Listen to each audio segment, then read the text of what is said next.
1 aos Coríntios, capítulo 15. Ora, eu vos declaro, meus irmãos, que o evangelho que por mim vos foi anunciado, o qual também recebestes, e no qual também perseverais, pelo qual também sois salvos, se o conservardes firmemente, como vos tenho pregado. Isto se não tendes crido em vão, porque primeiramente vos entreguei o que também recebi, que Cristo morreu por nossos pecados, assim como está registrado nas Escrituras, o que foi sepultado e que ressuscitou ao terceiro dia, assim como está registrado nas Escrituras, e que apareceu a Cefas e depois aos 12. Depois apareceu a mais de 500 irmãos de uma só vez, dos quais muitos ainda vivem, mas alguns deles já dormem. Depois apareceu a Tiago e depois a todos os apóstolos. E, enfim, por último, apareceu também a mim, como a um abortivo, porque eu sou o menor dos apóstolos, e nem sou digno de ser chamado apóstolo, porque persegui a igreja de Deus, mas, pela graça de Deus, sou o que sou. E a sua graça não tem sido vã para comigo. Antes tenho trabalhado muito mais do que todos eles, porém não eu, mas a graça de Deus que está comigo. Porque ou seja eu, ou seja eles, sejam eles, assim pregamos e assim haveis crido. Ora, se se apregou a que Cristo ressuscitou dentre os mortos, como há alguns que entre vós dizem que não há ressurreição de mortos? E se não há ressurreição de mortos, tampouco Cristo ressuscitou. E se Cristo não ressuscitou, logo é vã a nossa pregação e vã é a nossa fé. Então somos achados como falsas testemunhas de Deus, porque temos testificado que ele ressuscitou a Cristo, ao qual, porém, não ressuscitou se, na verdade, os mortos não ressuscitam. Porque se os mortos não ressuscitam, tampouco Cristo ressuscitou. E se Cristo não ressuscitou, é vã a vossa fé, e ainda permaneceis nos vossos pecados. Então aqueles que dormiram em Cristo pereceram. Se esperamos em Cristo somente nesta vida, somos os mais miseráveis de todos os homens. Mas, na realidade, Cristo ressuscitou dentre os mortos e foi feito as primícias dos que dormem. Porque assim como a morte entrou no mundo por um homem, também por um homem veio a ressurreição dos mortos. Porque assim como em Adão todos morrem, também em Cristo todos serão vivificados, cada um na sua própria ordem. Cristo as primícias, depois os que são de Cristo, na ocasião de sua vinda. Então virá o fim, quando entregar o reino a Deus e Pai, quando tiver aniquilado todo o domínio, toda potestade e toda potência, porque será necessário que ele reine até que haja posto todos os seus inimigos debaixo de seus pés.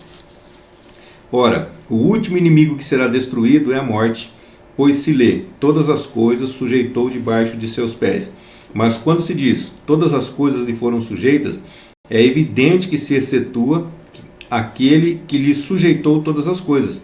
E quando todas as coisas se lhe estiverem sujeitas, então também o próprio Filho se sujeitará àquele que todas as coisas lhe sujeitou, a fim de que Deus seja tudo em todos.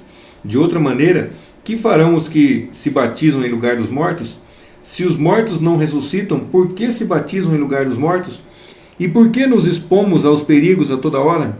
Eu vos asseguro, meus irmãos, pela glória que tenho em vós, em nosso Senhor Jesus Cristo, que eu morro todos os dias. Se depois de ter batalhado com as feras em Éfeso, conforme o costume dos homens, de que me aproveitaria isso? Se os mortos não ressuscitam, comamos e bebamos, que amanhã morreremos. Não vos enganeis, as más conversações corrompem os bons costumes. Despertai para a justiça e não pequeis, porque alguns ainda não conhecem a Deus. Para a vergonha vossa vos digo. Mas se alguém dirá, como ressuscitarão os mortos? E com que tipo de corpo virão? Ó insensato! Ó tu que semeias não vivifica, se antes não morrer. O que semeias não é o corpo que há de ser, mas o simples grão nu, como de trigo ou de outra espécie de semente. Mas Deus lhe dá um corpo como Ele quer, e a cada semente o seu próprio corpo. Nem toda carne é a mesma carne, senão que é uma carne dos homens, outra é dos animais, outra é das aves, outra é dos peixes. Também há corpos celestiais e corpos terrestres, mas uma é a glória dos celestiais e outra é a glória dos terrestres.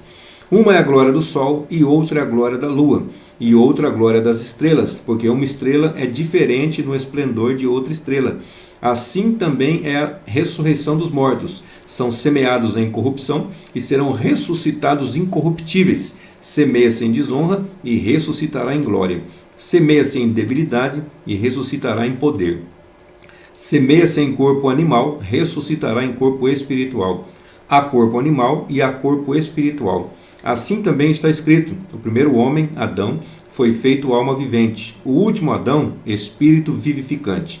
Mas não é primeiro o espiritual, senão o natural, depois o espiritual.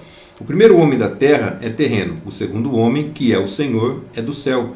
Qual o terreno, tais também os terrenos, e qual o celestial, assim também os celestiais. E assim como trouxemos a imagem do terreno, traremos também a imagem do celestial. Mas isto digo, irmãos, que carne e sangue não podem herdar o reino de Deus, nem a corrupção herda a incorrupção. Eis aqui vos digo um mistério: nem todos dormiremos, mas todos seremos transformados em um momento, em um abrir e fechar de olhos, ao som da última trombeta, porque a trombeta soará, e os mortos ressuscitarão incorruptíveis, e nós seremos transformados. Porque é necessário que este ser corruptível se revista da incorruptibilidade, e que este ser mortal se revista da imortalidade. E quando este ser corruptível se revestir da incorruptibilidade, e este ser que é mortal se revestir da imortalidade, então se cumprirá a palavra que está escrita: sorvida foi a morte na vitória. Onde está, ó morte, o teu aguilhão? Onde está, ó Hades, a tua vitória? O aguilhão da morte é o pecado, e o poder do pecado é a lei. Mas graças a Deus que nos dá a vitória por meio de nosso Senhor Jesus Cristo. Portanto, irmãos meus e amados meus, sede firmes e inabaláveis, crescendo sempre na obra do Senhor, sabendo que o vosso trabalho no Senhor não é vão.